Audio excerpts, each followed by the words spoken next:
Hello, in this video I'm gonna show you how to enable or disable HDR on ZTE Android TV Box. HDR only works for supported content and only works on TVs that do support HDR.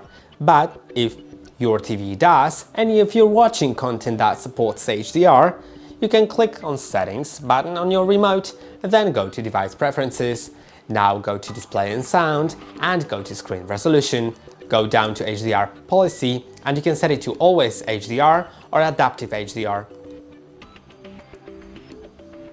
And that will be about it. I hope that this video was helpful. Don't forget to like and subscribe. See you in the next one.